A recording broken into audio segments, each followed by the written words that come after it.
Umaga mga kapatid. Harapta ka naman dyan, malakas. Maganda ang ating attendance. Ang sabi sa akin ng CM ay nasa close to 400 o more than. Kasi ito daw ay 500 eh. Ay ngayon ay kung may bakante ko pa, meron na doon. Ilan lang. Kaya salamat sa Diyos at sa bawat isa sa atin na ngayong Kapaskuhan, panahon ng Kapaskuhan, narito ulit tayo para sa Paskuhang Alain. Ngayon, itong mga darating na ilang mga sandali ay tayo magkakaroon ng tinatawag natin quorum. Para naman yung ating pagtitipon-tipon ay mapunuan din ng mga may kaugnayan sa ating buhay at sa ating pananampalataya. At ngayon ay mapalad tayo, nagpapasalamat tayo dahil sa pinaunlakan tayo ng isang mahusay na tagapagsalita at isa sa mga kilala ng ating lipunan Pilipino, walang iba kundi si Atty. Nery Colmenares. Bago siya magsalita, ay gusto ko na ibigay sa atin ang ilang mga background tungkol sa kanya.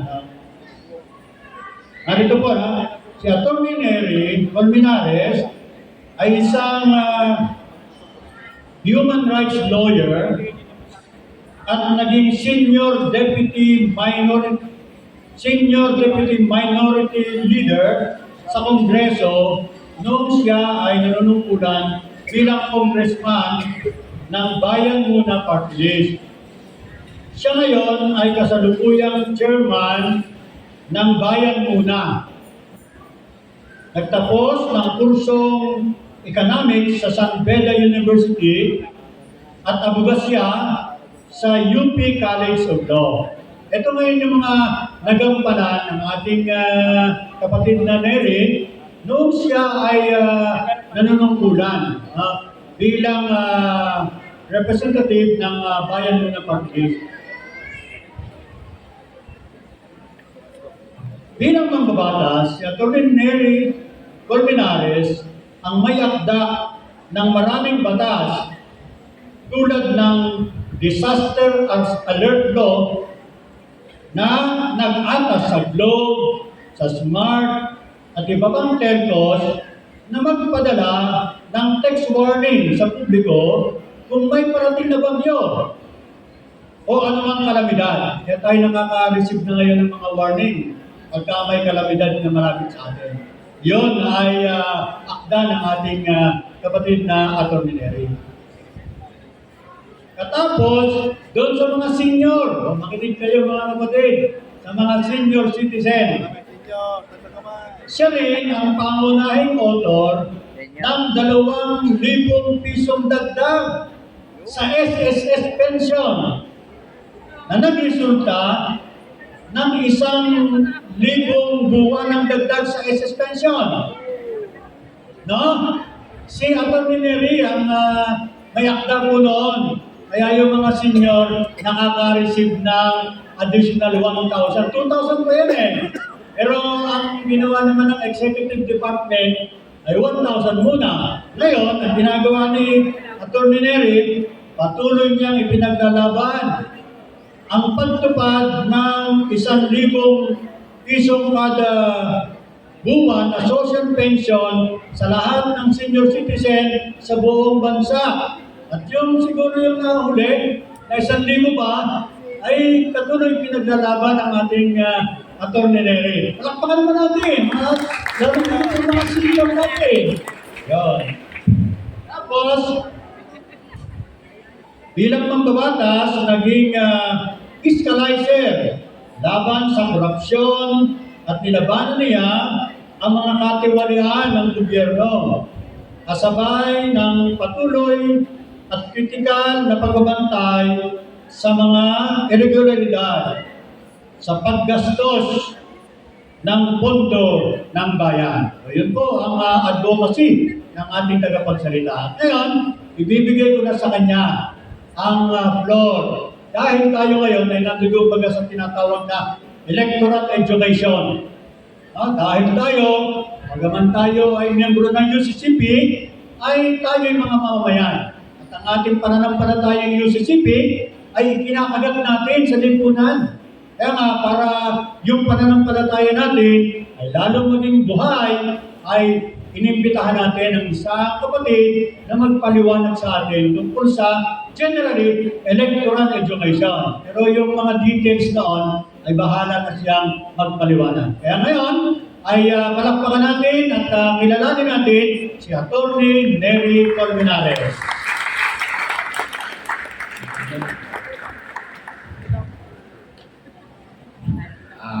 Magandang umaga po sa inyong lahat. Magandang umaga. Morning po at kay Bishop Vic, Bishop Art at sa lahat ng nandito ngayon, mga pastor natin, mga lay people at lahat ng galing sa Batangas, no? Pati sa Batangas, kumbaga Paskuhan. Natuwa kami na, alam ko Pasko, pero napaka-importante kasi may eleksyon sa 2025. Palagay ko minabuti ng ating mga bishops na magkaroon na rin ng panahon para sa voters education. Kaya nandito kami ngayon to share with you the experiences. No?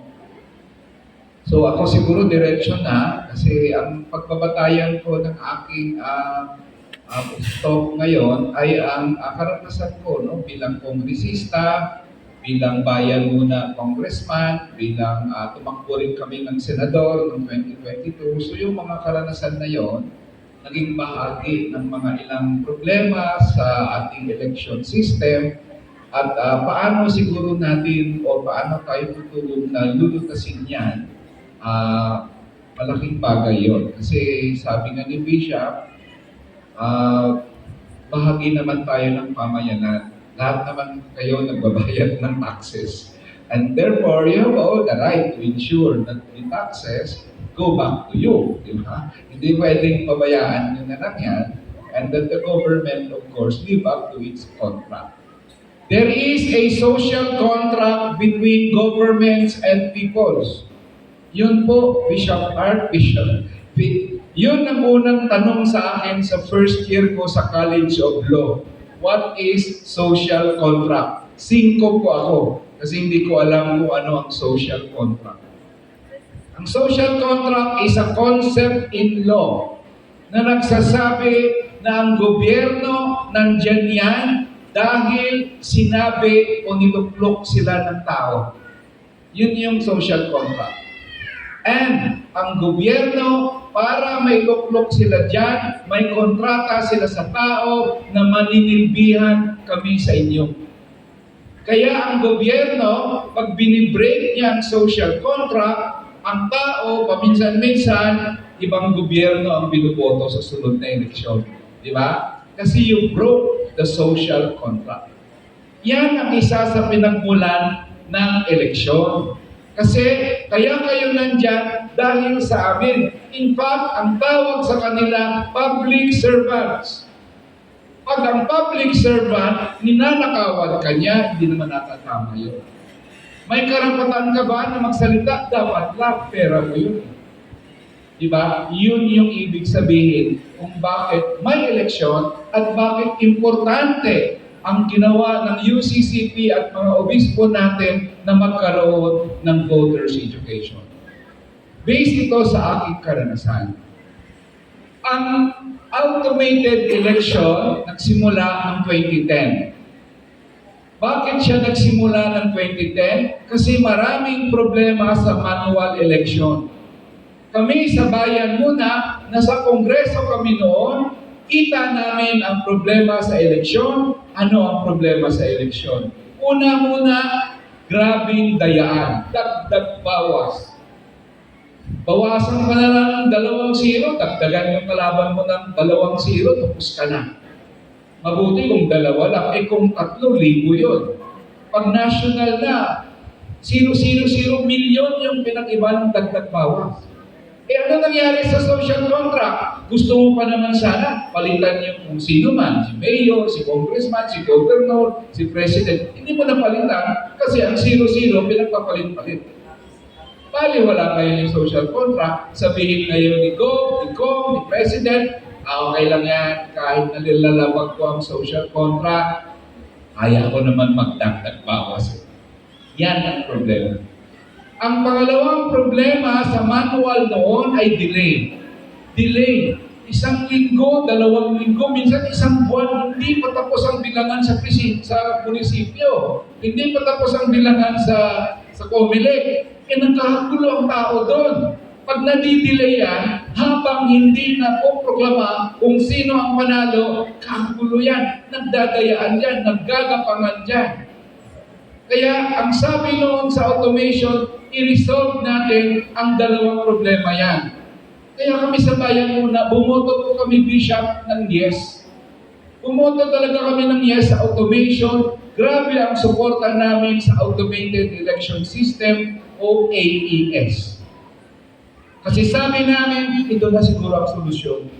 Ang problema po natin mula 2010, nag-Smartmatic, ang AES, ang daming problema. Kaya medyo nagulat kami doon sa AES eh. Ano ba ang paraan ng AES? Para sa mga bagong botante, siguro i-run through lang natin, pa-register ka muna. Tapos ng registration. So, kung sana naka-register kayo. Kasi mahalaga ang boto nyo.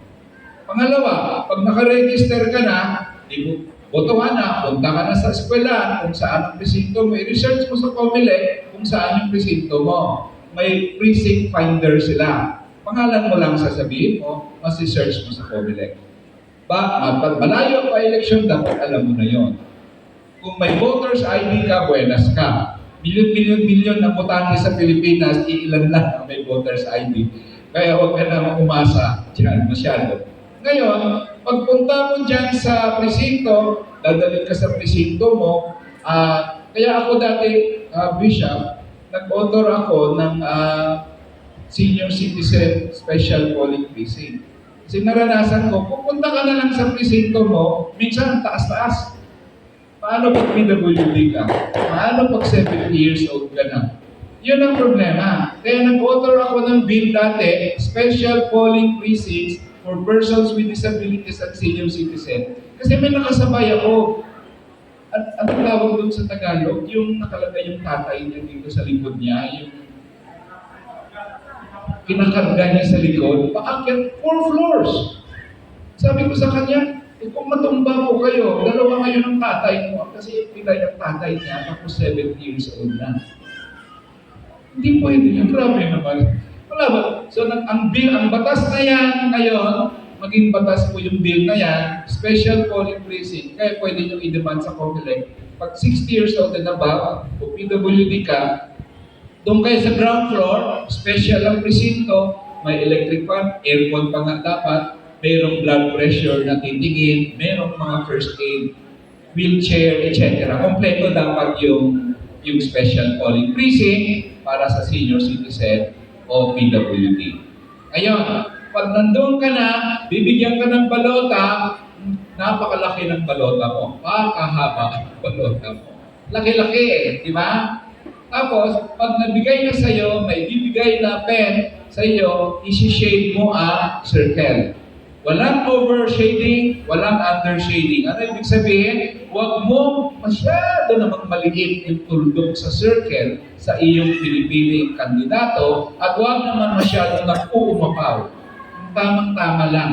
Ang trick na lang dyan, huwag mo na lang abutin yung edge ng circle, pero punuin mo pa rin ang kakayanin mo para sigurado na babasahin ng makina.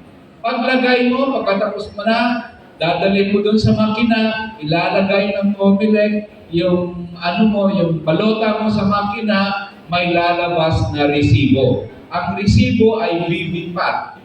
Ang VVPAT, titingnan mo ngayon yon, sasabihin sa'yo, ito resibo mo, ito ba binoto mo? Yan. Pag oo. Ngayon, pagkatapos noon, ilalagay sa isang ballot box yung VVPAT, hindi mo kukunin yon. Ako nga, sabi ko, dapat 2 kopya yun eh. Dapat isa sa'yo, isa sa ballot box eh. Mano ba namang 2 resibo ang i-issue, di ba? Pag nagbabayad ka sa grocery, sa katutak yung resibo, lalo na pag credit card, bakit dito hindi, di ba? But anyway, nandyan na yan. Pagkatapos niyan, alis ka na ng presinto, malay mo, binilang ba ng makina ang resibo? Oo, hindi. Kasi pwede namang iluwal niya ang resibo, pero iba pa rin yung binilang niya. Anyway, ita-transmit na yon sa 4 na server, COMELEC, sa Board of Canvassers, tapos sa PPCRB, at ang alam ko ay ang isang boto, ang stream, bahagi kayo ng mga naggagwardya sa boto sa mga church people, no?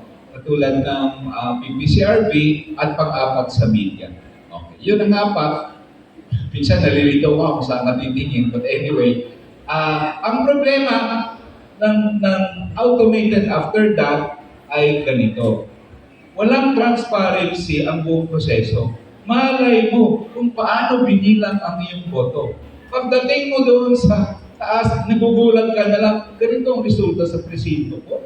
Di ba? Parang hindi mo mag-gets. Paiba nga dyan, kandidato na, buong pamilya niya, bumoto sa presinto. Ang lumalabas, 0. Di ba? May mga ganon.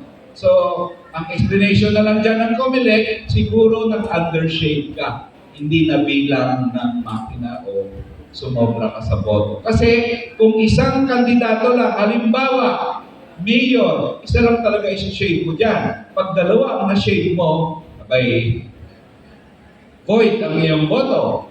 Party list, isa lang. Paborito mo, halimbawa, Bayan Muna o Gabriela, pipili ka talaga, pasensya na po, pipili ka talaga ng isa kasi hindi pwede dalawa ang iboto sa party list. Pag dalawa ang boto, void, hindi bibilangin ng makina.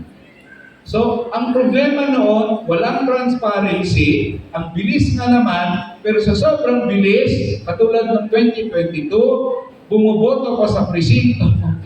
Sa maraming probinsya, may resulta na sa national. Yan ang bilis talaga nun. Di ba? Alam mo, bumuboto pa kami dito. May panalo na, may nanalo na. Di ba? Parang, ang aking opinion dyan, bilang abogado ng Bayan Muna Party List, dalawa ang elemento ng constitutional right to suffrage. Ano yung unang elemento? Ang unang elemento is secret voting. Ang pangalawang elemento ng right to suffrage sa ilalim ng konstitusyon, public counting. Yan ang rule sa eleksyon. Sikreto ang boto ko, pero ang pagbilang ng boto ko, public yun. Hindi mo pwedeng itatago.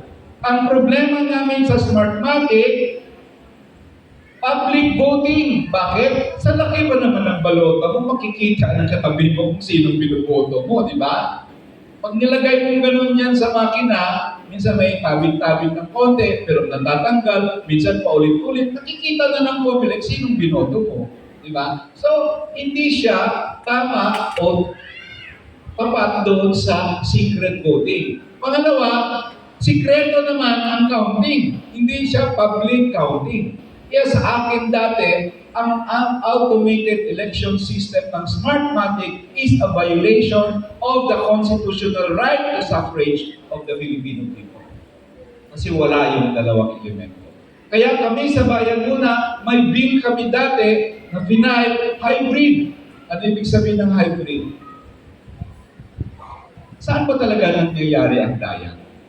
Sa presinto ba o sa canvassing? May daya rin siguro sa presinto, pero maliit. 300 lang naman ang boto sa isang presinto eh. Kung may magdadaya dyan na teacher, dagdagan yan, di ba taras-taras yun? Pwede niyang dagdagan ng isa o dalawa yung paborito niyang kandidato. Pero ang daya dyan siguro, 5 boto, 10 boto, kasi may watcher. Hindi ka mahirap na lumusot sa watcher, dagdagan mo yung taras ng kandidato mo o hindi nagkakulo yung watcher sa likod, di ba? May mga ganong daya sa presinto, pero ang daya sa canvassing, libo-libo, milyon-milyon, doon ang dagdag bawas. Walang dagdag bawas sa presinto. Ang dagdag bawas, minus 0 at 0 doon sa canvassing. Kaya para sa amin, at pangalawang tanong, saan nangyayari ang delay? Ang delay ba ay nasa presinto o sa canvassing? Hindi sa presinto eh. Ang presinto, paggabi, tapos na yung bilangan sa presinto. Diba? Mahaba na yung bilangan sa presinto, siguro masyadong maraming nagpuprotesta, inabot kayo ng the next day after election. Pero 80-90% ng presinto tapos na nung gabi. In fact, mga alas 7 pa lang, tapos na yung bilangan sa presinto. Konti lang eh. Ang canvassing, yan ang linggo-linggo noon. Linggo-linggo yan. Minsan, isang buwan na, hindi pa tapos yung canvassing ng probinsya. Kaya nagkakagulo. So, ang hybrid ganito. Pag sa presinto, ay hindi naman dyan ang problema ng malaki ang daya, hindi naman dyan ang nangyari ng delay na pagkahaba-haba, manual yon. Manual. Ibig sabihin, boboto ka doon, may watcher, susulat mo yung iyong ano. Hindi naman kailangan isulat, pwede naman i-shade din. Pero bibilangin yung sa harap nyo. O, mayor, Jean, kita, o, vice mayor, gano'n, o, party list, gano'n. Tapos, yun ang election returns. Pagdala niyan sa canvassing, doon ang automated. Kasi sa canvassing, yung dagdag bawas. Doon ang nangyayari yung delay. So, yun ang i-automate mo. Para, pag may discrepancy sa resulta sa national, pwede mong gamitin yung election returns nyo sa presinto para sabihin, hindi totoo yan. Hindi binilang ng makina. Ito, election returns namin. No? Ito ang taras. So, may audit trail ang photo mo. Sa ngayon, wala talagang audit trail. Pag sinabi ni Smartmatic na 100 ang boto mo, 100 talaga yun. Ano naman gagawin mo? Wala kang means para mag-protest. So ngayon, may bagong nangyari. Dinisqualify na ang Smartmatic kasi napakaraming issue. Dati, nala ko, Bishop, SD card. Nawawala yung SD card, nakikita na lang sa kung saan-saan. Yun naman yung nagpapagana sa makina yung SD card. Yun ang program niya. Pag pinrogram mo dyan na bawat boto sa bayan muna, ilipat mo sa boto ng ganito. Hindi, tapos ka na kasi nakaprogram na yung makina na gano'n. Ang pangalawang problema, yung glitch. Nalala ko, tumatakbo kaming senador eh. Medyo maganda pa yung pwesto namin na wala lang yung nagka-glitch mga 14 hours na walang resulta.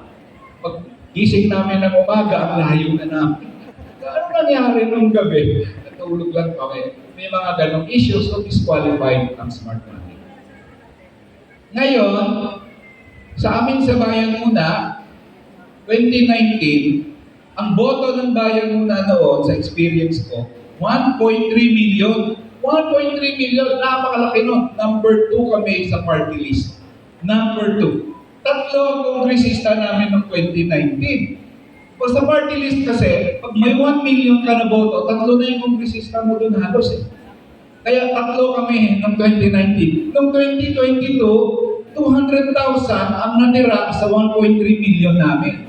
Kaya nagulat kami, zero. Wala kaming kongresista ngayon. Ang bayan muna, maingay lang kami. Sa loob ba kami o sa labas ng kongreso? Pag may issue. Halimbawa, may nakawan sa confidential fund, may nakawan sa PhilHealth. Bumibira naman kami dyan eh. Kahit wala kami dyan sa loob. Kala ng iba, nasa loob kami. Kasi nagsasalita pa rin kami. Pero wala pong kongresista ang bayan muna ngayon. Pag matalo pa kami sa susunod na eleksyon, that's it, pansit na kami. Tapos na kami kasi 2 talo ka lang, hindi ka na pwedeng tumakbo sa kami. Kaya talagang, kami, Bishop talagang kayod sa pagdating ng kampanya. Kakayod talaga kami ng gusto. Problema lang namin, yan naman po ang problema sa mga kongresista, katulad ng bayan muna, na hindi nagnakaw ng panahon nasa kongreso kami. Wala kaming pondo. Ilang lalaki ng billboards nila dyan, nakikita niyo ba sa SLEX, ang lalaki ha? May nakita ba kayong bayan muna doon? Hindi namin kahit maliit lang. So, ngayon may bagong technology, Miro. Ang Miro, galing ito sa Korea, hindi pa sinasabi ng Comelec kung ano ito. Pero itong pumalit sa Smartmatic. Ang aming pagtingin, hintayin namin ang Comelec resolution kung paano yan magkakaroon talaga ng poll watching seminar yan. Pag nandiyan, lumabas na yan. Siguro next year na yun, makapag-poll watching seminar kayo. Kasi ganito yun. Pareho pa rin halos ang gagawin ng Miro kasi parang Smartmatic siya, makina pa rin.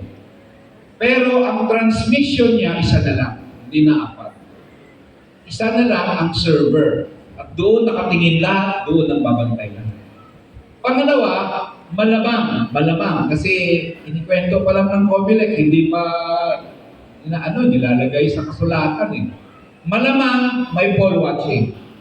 Tuwan-tuwa kami pag may poll watching. Kaya ang stream, pag maraming volunteer sa inyo, ang samboto, pag maraming volunteer sa inyo, napakahalaga ng papel nyo sa poll watching. Bakit? Ang Miro technology, ganun pa rin, paglagay mo ng balota mo, may lalabas na resibo VVPAT. Ang resibo na VVPAT, titingnan mo yon, okay, yun ang boto ko. So, lagay na sa ballot box, di ba? Pagkatapos ng botohan, alas 3 ng hapon, lahat ng VVPAT ilagay sa screen. So, pag nakita mo sa screen ang lahat ng boto sa presinto mo, kung poll watcher ka, halimbawa, babantay, si Mayor, isa, ay kalaban ang sunod. Si Mayor ulit, isa, di ba? Kung bayad mo na ka man na watcher, bayad mo na, isa. Di ba? Bibilangin mo ngayon, alam mo ang resulta ng presinto mo.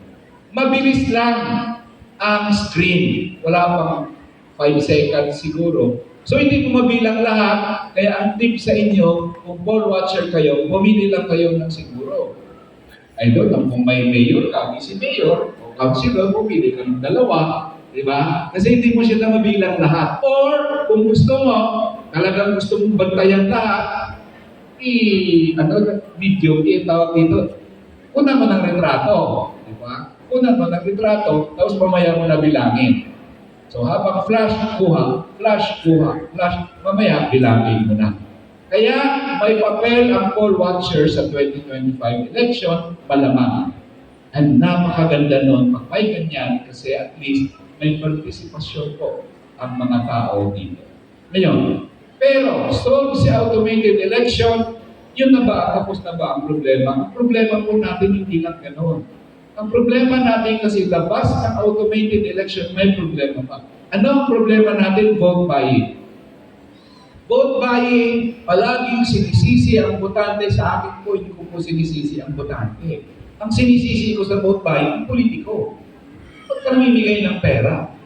At masama pa, hindi niya naman personal na pera yun.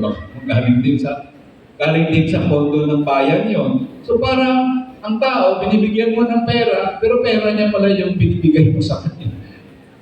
Kaya parang may utang na loob siya sa iyo, di ba? So sabi ko, hindi kung ganun talaga, wala namang hinuhuli-huli ang COMELEC na mga nang bibili ng boto. So, hindi talagang, ganun na lang talaga. Basta ako, kung nabigyan man kayo, o hindi kayo nabigyan ng pera, kung sino gusto nyo iboto, boto nyo. I don't care. Sa totoo lang, wala naman silang magawa sa inyo. May mga kapitbahay ako dati, nakatanggap kami ng laki ha. Nagpakulod kami, Negros Occidental, 7,000. 5,000 sa isang kandidato, 2,000 sa isa. Sabi ko, okay.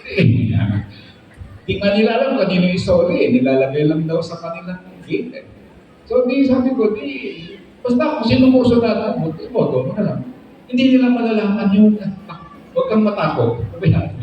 So anyway, yun ang problema vote buying. Ang pangalawang problema ay ang dynasty. Hirap na hirap kami, Bishop, sa party list. Kasi ang dynasty pumasok na sa party list.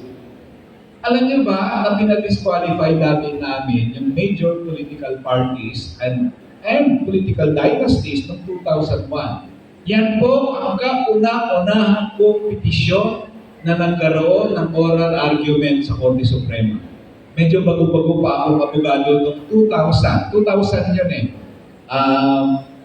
Nag-oral arguments doon sa Korte Suprema, nilaban namin na ang party list para lang yan sa mahirap, marginalized at underrepresented. Magsasaka, professional, manggagawa, di ba? Ganun lang. Anyway, nanalo po kami doon in the case of Bayan Muna versus COMELEC. Ang sabi ng Korte Suprema, bawal na yun, disqualified 200 ka-party list noong 2001. Disqualified. Yung mamamayan ayaw sa droga ni Richard Gomez. disqualified yun. Yung, ano ba yun? Nationalist People's Coalition, Liberal Party, Nationalista Party, disqualified lahat yun. PDP laban, LDP.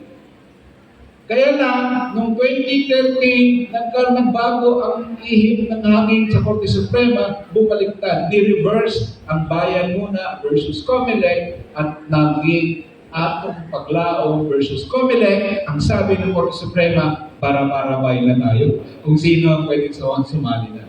We will challenge it someday. Pero ngayon, nandiyan na yan. Ganun talaga. Para sa akin, sabi ng Konstitusyon,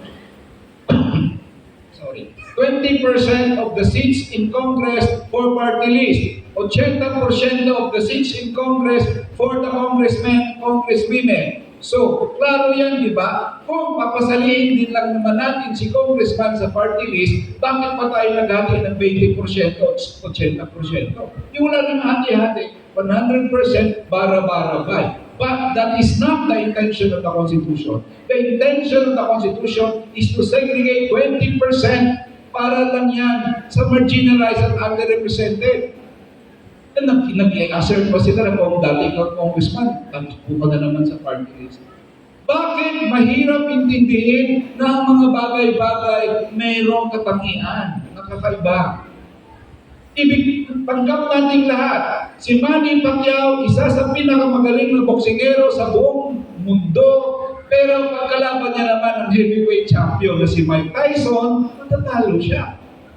Diba? Ganun lang naman ang party list. Pwede mo magpasalihin ang PBA team sa liga ng barangay? Hindi pwede. Kasi mayayaman sila eh. Dynasty sila eh. Ang problema sa dynasty, and we are against dynasties, bayan muna file a bill against political dynasty nung panahon nandun ako. File kami every year. Hindi yan talaga naboboto ng mga kasamahan namin sa Kongreso. Pero mahalaga, may nagpa-file. Bakit ayaw namin ng dynasty? Ang sagot ng dynasty, nanalo naman yung anak ko, fair and square. Sa eleksyon, sabi ko, hindi yan fair and square. Yung anak ng dynasty, yung kapatid ni Kong, yung asawa ni Go, o ni Senador, hindi yan nanalo fair and square. Bakit? 3 taon bago ng eleksyon, bawat pamimigay si congressman ng relief, ng kung ano-anong medical assistant, ng kung ano-anong scholarship, katabi niya ng anak niya. Lumamang na yung anak niya. Bawat graduation ceremony na imbitahin si governor, nandun yung anak niya. Pagsalitain niya pa nga minsan, ikaw, challenger ka lang. Paano ka lalaban doon? 3 taon, bilangin mo lang yung pork barrel ng isang kongresista, 100 million kada taon. 300 million na pork barrel ang lamang ng dynasty sa challenger. Pag ordinaryo kang UCCP member, tingin mo, maayos ang konsyensya ko, maninilbihan ako sa bayan ko, tatakbo ka, saan ka pupulutin yan? Yan ang dynasty, hindi totoo. And when people get elected into office because of the dynasty, because of their family name, they have no accountability to the voters. Yan ang sistema ng eleksyon. Dapat may accountability ako. Halimbawa, gobernador ako. Accountability ako sa bumoto sa akin. Ano ba ang nyo? Sige, gawin ko kasi kayong bumoto sa akin. Pag dynasty ka, you do not owe your election victory to the people. You owe it to your family name. You owe it to your family name. Bakit? Nanalo ako, napilito ko to eh. Mananalo ba si Camille Villar? Malamang manalo yan. Maliban sa maraming pera, tignan mo yung kanyang survey. Camille Villar, 90% awareness, 35% voting for. Ibig sabihin ng 90% awareness, 95% awareness, 95% ng inyong lahat ng mamamayan sa Pilipinas kilala si Camille Villar. Pero sabi ko, palakarin mo yan sa barangay sa Batangas, tingnan mo yan, makilala dyan. Hindi dahil kilala siya, ang pinito niya, ang dala niya. Pag manalo siya, is she beholden to you? No. She did not win because you voted for her. She won because she's a Villar. Yan ang problema dyan. Kaya ayaw talaga namin yung dynasty kasi tingin namin that is a travesty to the right of suffrage of the Filipino people. Ang pangalawang problema pa po natin, maliban sa dynasty, paano sulbahin, paano natin piliin ang kandidato? Ito siguro last part of voters education. Ang sabi ng simbahan, Katoliko ka man, UCCP, ecumenical, ano. Ang sabi ng simbahan, may criteria tayo dapat. Tama ba? Tama. Dapat may criteria ang botante kung sinong kandidato ang karapat-dapat sa pwesto. Ang criteria normally, dapat ang kandidato ay makabayan, maka-Diyos, makatao. Ganun general, may konsyensya. Ganun na naman ang general na criteria, di ba? Ang problema lang po natin, Bishop, at sa Catholic Church din, medyo general ang criteria. Kasi lahat naman ng politiko sabihin nila, makabayan naman ako ah. Di ba? Maka-Diyos ako, nagsisimba ako linggo-linggo di ba? Makatao ako, dami kong binigyan ng tulong, di ba? Di ba? Ganun lang naman sila So, ang aming suggestion, i-specific pa ng konti ang criteria. At ang specific na criteria ay una-muna platform. Ano ang plataforma mo? Ano ang issue dadalhin mo pag manalo ka? Ikaw ba, ang plataforma mo ba, labanan mo ang court parent? Yun yung tanong. Wala yan sa plataforma nila. Lahat yan sila, hindi nila masabi-sabi yung plataforma nila dyan. Ano ang plataforma niyo sa confidential funds? Okay ka ba na may confidential fund o wala? Kasi kami sa bayan muna, tutol kami sa confidential fund. Klaro yan sa plataforma namin. Anong tingin niyo sa taas sahod? Okay ba kayong taasan ng sahod? Kasi kami sa bayan muna, 1,200 pesos kada araw ang sahod sa mga manggagawa sa buong Pilipinas. Anong posisyon niyo? Mga malalaking negosyante yan minsan. Kaya ayaw nilang mataas na sahod. Di ba? So, yun yung issue ng plataforma. Dapat mas malinaw pa ang plataforma. Pero hindi lang dapat plataforma na klaruhin specific. Halimbawa, ang bayan muna kasi tatlong issue ang aming i-highlight ngayon. Una, mataas na sahod, pangalawa, ibaba ang presyo, pangatlo, labanan ng korupsyon. Lahat ng party list dyan na pupunta sa inyo, sabihin, mataas na presyo, okay kami dyan. Ibaba namin yung presyo. Oo nga, baba nga ng sahod, itaas din namin yan. Ang korupsyon, laban din kami dyan. Klaruhin nyo sa plataforma nila.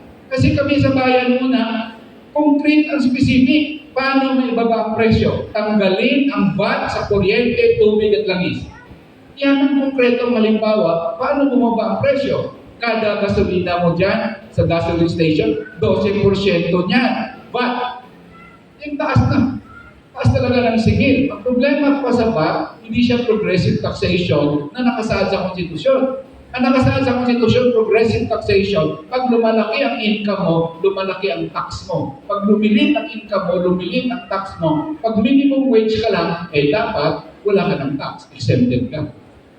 Ang VAT, pag pupunta si bilyonaryo, maglalagay siya ng 1 litro gasolina sa kanyang Land Cruiser para ipasya lang, 12% ang VAT niya. Okay, tax niya yun. Pag dumating naman si tricycle driver para mamasada siya, para papakain sa pamilya niya, 12% rin ibabayad niya ng VAT. Saan dyan yung progressive taxation? Mayaman, mamamasyal lang, tricycle driver, pampakain sa pamilya, pareho sila ng tax na binabayaran. Kaya sa amin, tanggalin ang VAT sa kuryente, tubig at langis, bababa ang presyo ng kuryente, bababa ang presyo ng tubig, bababa ang presyo ng gasolina. Yan ang konkretong halimbawa. Dagdag na sahod, ayaw namin ng mababang sahod sa Metro Manila, halimbawa, 610 pesos. 610. Sa Metro Manila, saan ka pupulutin? 3-4 yung anak mo. Saan ka pupulutin ng 610? Kahit dalawa, kahit isa lang ang anak mo. 610 pesos kada araw. Ang problema pa namin dyan, mababa na ang sahod sa Metro Manila, habang lumalayo ka sa Metro Manila, bumababa pa yung sahod mo, regional. Na para bagang, bakit? Ano? Ang trabaho ng taga Visayas o Mindanao, pareho lang naman sa trabaho ng taga Maynila, bakit mas mababa sa kanila? Minsan, mas mataas pa ang gasolina, ang presyo ng diesel sa probinsya kaysa Metro Manila. Pag mas mababa sila. Kaya sa amin, 1,200 pesos kada araw sa lahat ng manggagawa sa buong Pilipinas. Klaro ang plataforma. Korupsyon, ayaw namin ng confidential fund, ayaw namin ng pork barrel, ayaw namin ng unprogrammed funds, ayaw namin kunan ng PhilHealth ng pondo. Kayo, party list ka, anong plataforma mo dyan? Ayaw mo rin bang tanggalan ng PhilHealth ng pondo? Ayaw mo rin bang, yung mga ganon, parang klaro ang plataforma. Ang problema, ang pangalawang dapat tingnan sa criteria, track record. Madali lang naman kasi sabihin, mga tao ako, mga Diyos, anong track record mo? Ang track record mo ba, noong confidential fund, lumaban ka ba doon o tahimik ka? Baka naman 3 taon, tumahimik ka. Ngayon, sasalita ka na. Hindi. Kami sa bayan ko, nag-file na kami ng kaso noon pa man, laban sa confidential fund. Yung PhilHealth, may kaso na yun sa Korte Suprema ngayon. Kasi nilabanan namin, kunan mo ng pondo ang PhilHealth. Saan mo dadalhin? Sa pork barrel? Dadalhin na naman nila sa mga proyekto nila na walang kwenta-kwenta. Kaya yun ang sabi namin. Yan dapat ang track record mo. Noong panahon, 2008, nilabanan ng bayan muna ang China at ang Pilipinas mag-joint exploration sa West Philippine Sea. Kayo, baka nung panahon ni President Duterte, tahimik kayo sa China. Ngayon, tapang-tapang nyo na laban sa China. Hindi ka naman, dapat consistent ka. Kay Duterte, kay Marcos, kung sino pa man, dapat hindi natin mali ang ginagawa ng China sa West Philippine Sea. Binubuli, inabuso tayo dyan, labanan niya. I don't care what is the position of the President. If pro-China siya o anti-China, I don't care. My position is what is the position of the Filipino people. Yan ang singilin niyo sa mga party list na pupunta sa inyo. Anong sinabi niyo last administration sa China? Diba? So yun yung mga ibig ko sabihin sa track record. Ngayon, nabanggit kanina ni Bishop, yung clarify ko lang, 2,000 piso dagdag sa SS suspension, mahabang laban yun. Hindi namin ay panalo lang yan ang bayan muna kung walang supportan yun. Kaya naipasa yung bill na yan sa Kongreso at sa Senate kasi ang mga senior citizens, nagrarally kayo sa Senado, nagrarally kayo sa Kongreso. In fact, nagpapetisyon kami dati, gusto namin ipasa ang bill ng bayan muna na 2,000 pisong dagdag sa SS suspension. Alam nyo, ang mga senior citizen, umiikot sa barangay. Hundreds of thousands ang nakolekt ng signature. Hindi ganun kadali yun. Kailangan mong trabaho at napakita ng mga senior citizen. Sabi ko nga sa kanila, Manang, may asim pa po pala kayo. Ha? Kasi thousands ang nag-gather. Natakot ngayon ng Senado at House na i-disapprove kasi ang lakas ng boses ng senior citizens. Sa totoo lang, 10 million kayo sa buong Pilipinas. Kaya nyo mag-make and unmake a president. Nagamit sa bato. Pag ang senior citizen, magkaisa kayo, iisang presidente suportahan nyo, iisang senador, malamang sa hindi manalo yan. So yun yung point ko, nanalo yun. Pero ang binigay ni President Duterte, 1,000 lang. So, nilalaban pa na, saan na yung another 1,000? Diba? May 2,000 yun eh. Kalahati walang may bigay. So, yan ang isang laban na pwede pa rin natin magtagumpayan kasi napasa na yung 2 bills yan. Ang pangalawa, yung nabanggit ni Bishop Art kanina na 1,000 social pension, actually, 500 yan dati, na ipanalo na rin po yan. Ngayon, may senior citizen na hindi GSIS, hindi SSS, dapat po 1,000 kada buwan na kayo 500 pesos dati yun. Ngayon, 1,000 na yun. Kaya malaking bagay niya. So, meron pa dito mga senior citizen na kayo po, SSS po kayo, GSIS o social pension, 500.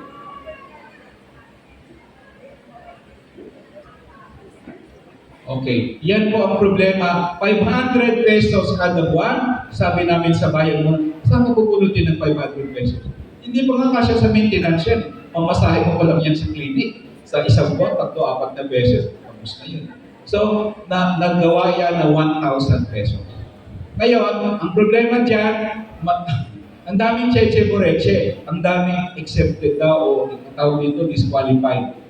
60 years old ka na, ang iba nga 70 years old na, hindi pa rin binibilang. Yan ang batas ng maraming cheche boreche. Kaya sinasabi ko sa DSWD, ang batas, sinabi niya, pag senior ka, may 1,000 pesos ka. Pangalawa, ang batas, sinabi niya, senior ka pag 60 years old and above.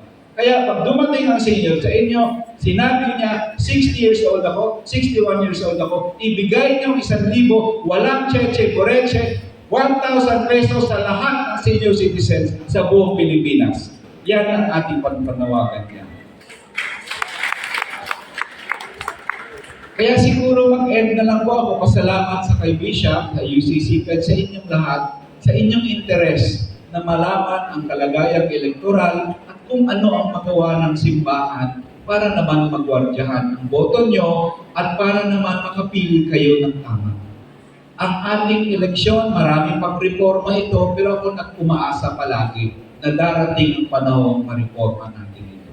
Sa darating na eleksyon, maraming kandidato ang maglipana dyan. Tanungin niyo siya ng plataforma, or better, kasi plataforma, 2-5, minsan sa kanila yan eh. I-invento lang sila. Tanungin niyo yung track record. Diyan niyo sasalain ang kandidato iboboto niyo, whether mayor, party list, senador, ano ang track record niya. At sana naman, pag may kandidato na nagsasabing tama lang ang court barrel, tama lang ang dynasty, sana po naman, huwag na po natin bigyan ng panahon at ng pagkakataon na malugkot sa question. Ang prinsipyo nung nilabanan ko, nag-file dati ang bayan muna na bawal ang pork barrel sa buong bansa. Pag nag-pork barrel ang isang public official, may kulong. Sabi ng mga kasamahan ko sa Kongreso sa akin, Neri, ang pork barrel naman, binabalik naman, binibigay namin sa taong bayan niyan, binibigay namin scholarship o kaya medical assistance. Ayaw mo ba na ang pondo pupunta sa tao? Sabi ko, gustong-gusto kong pondo pupunta sa tao. Pero bakit pa sumabili sa iyo? Eh kung scholarship yon, dapat ang bilyong-bilyong pondong binibigay sa iyo, ibigay sa CHED.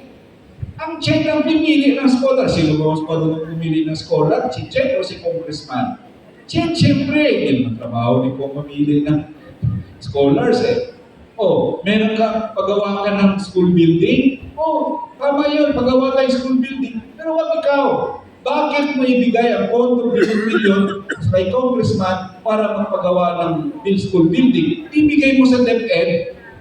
Sino mas nakaalam saan magpatayo ng eskwelahan? DepEd o si Kong? Siyempre DepEd.